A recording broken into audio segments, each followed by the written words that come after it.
दोस्तों, हमारा प्रत्येक किसान भाई चाहता है कि उसमें गेहूं की फसल में ज़्यादा से ज़्यादा कल्ले मिलें। और दोस्तों, चाहे भी क्यों ना, क्योंकि जितने ज़्यादा कल्ले होंगे उतनी ही ज़्यादा बालियां मिलेंगी, और जितनी ज़्यादा बालियां होंगी उतना ही ज़्यादा उसमें दाने होंगे। और दोस्तों, इसके साथ हमें पैदावार जो मिलेगी बम्पर मिलेगी। अब दोस्तों, बात आती है कि ज़्यादा कल्ले कैसे ले जाएं। तो दोस्तों, इसके लिए आवश्यकता होती है जो हमारा संपूर्ण खाद, यानी कि एक ऐसा खाद हो जिसमें नाइट्रोजन, फास्फोरस, पोटास, इसके साथ साथ सल्फर, जिंक और बोरॉन जैसे विभिन्न प्रकार के जो माइक्रोन्यूट्रिएंट्स हों वो पूरे होने चाहिए। तब हमें पैदावार बम्पर मिलेगी, क्योंकि इससे कल्ले ज़्यादा फूटेंगे।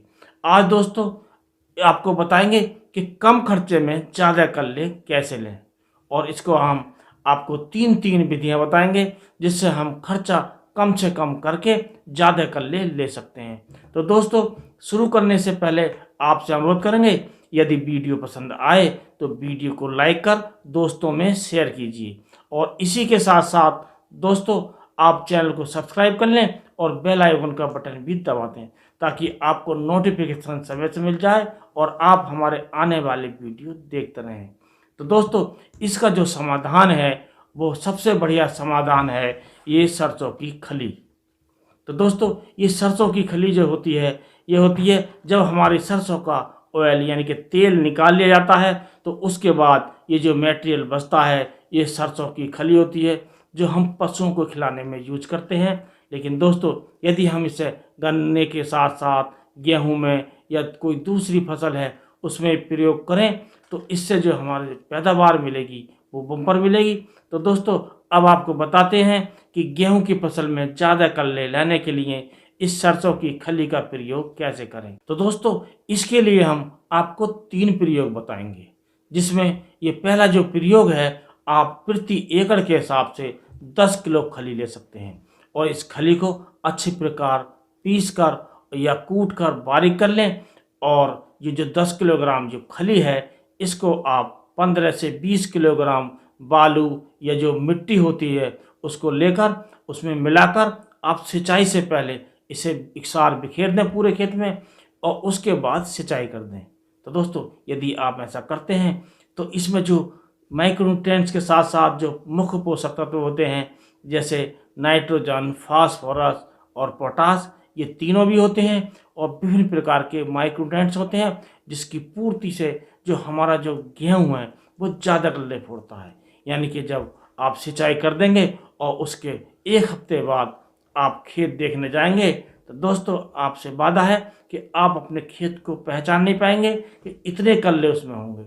यानी कि बहुत बड़ी मात्रा में कल्ले फूटेंगे और आपको जो पैदावार मिलेगी बम्पर मिलेगी। अब दोस्तों, इसका जो हम दूसरा प्रयोग बता रहे हैं वो आप सिंचाई के समय ड्रिप्स द्वारा कर सकते हैं। यानी कि आप करीब 5 किलोग्राम आप ये जी खली है सरसों की, इसको लीजिए और आप इसको 10 लीटर पानी में आप इसे भिगो दीजिए, और ये जो आपको रखनी है ये आप इसको 3 से 5 दिन तक रखिए। और दोस्तों, क्योंकि इस समय सर्दी ज़्यादा लग चल रही है, तो आप इसको 1 सप्ताह तक रख सकते हैं, और कम से कम 5 दिन तो अवश्य रखें। और उसको इसके बाद इसे और अब 10-20 लीटर पानी में जैसी आपकी व्यवस्था हो, और आप किसी टंकी की सहायता से या आप कोई कैन वगैरह में लेकर, और जब आप सिंचाई करते हैं तो आप सिंचाई के समय इसे पानी के साथ छोड़ सकते हैं, जो बूंद बूंद करके पूरे खेत में एकसार हो जाए।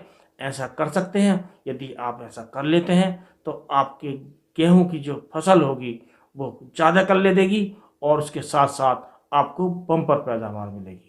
और दोस्तों, एक प्रयोग आप तीसरा और कर सकते हैं, उसमें आपका खर्च और बहुत ही कम आएगा, क्योंकि दोस्तों, आप इसका स्प्रे भी कर सकते हैं। और स्प्रे के लिए जो आपको मात्रा लेनी है वो लेनी है 500 से 800 ग्राम। यदि दोस्तों आप पहली सिंचाई के बाद स्प्रे करते हैं तो आपको 500 ग्राम मात्रा लेनी है। यदि आप दूसरी सिंचाई के बाद प्रयोग करते हैं स्प्रे, तब आपको करीब 800 ग्राम की मात्रा लेनी है।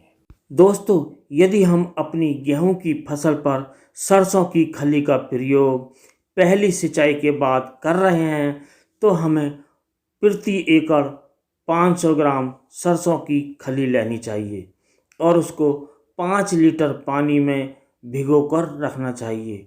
और जिस पात्र में, जिस बर्तन में हम भिगोकर रख रहे हैं वो मिट्टी का हो तो ज़्यादा बेहतर है। यदि नहीं मिल पाता है तो हम प्लास्टिक का बर्तन भी यूज कर सकते हैं।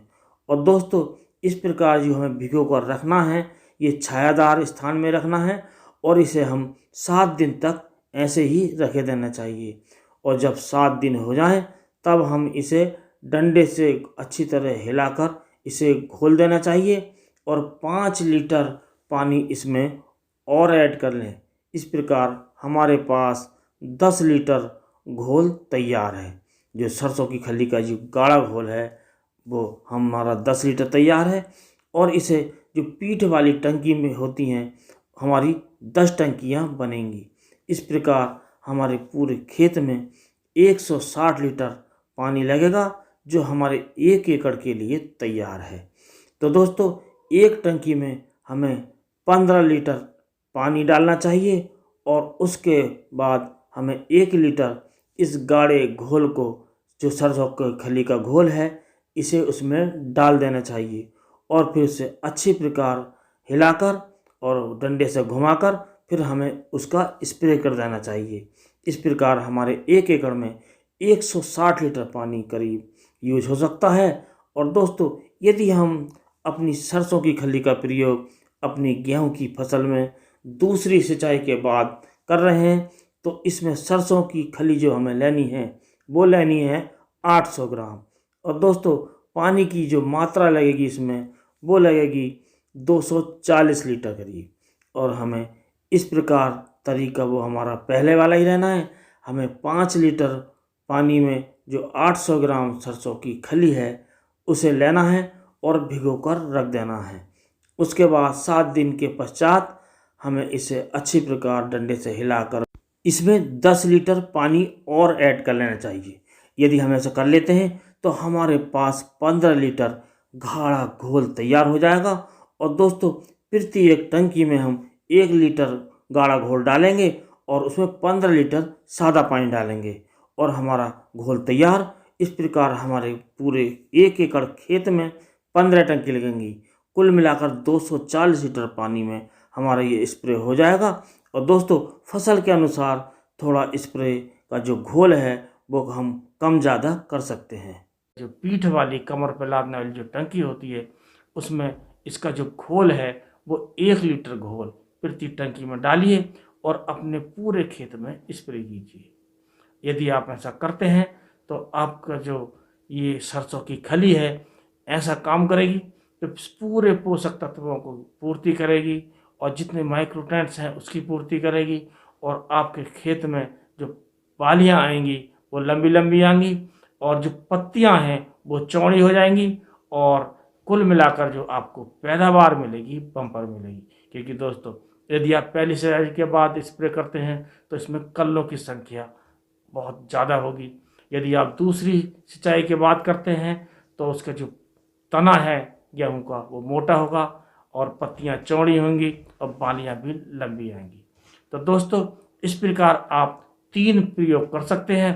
पहले प्रयोग में आपको जो खर्च आएगा करीब 200 रुपये का आएगा और दूसरे प्रयोग में करीब 100 रुपये का आएगा। यदि आप तीसरा प्रयोग स्प्रे का कर लेते हैं तो वो जो खर्च है केवल 10-15 रुपये का ही आएगा।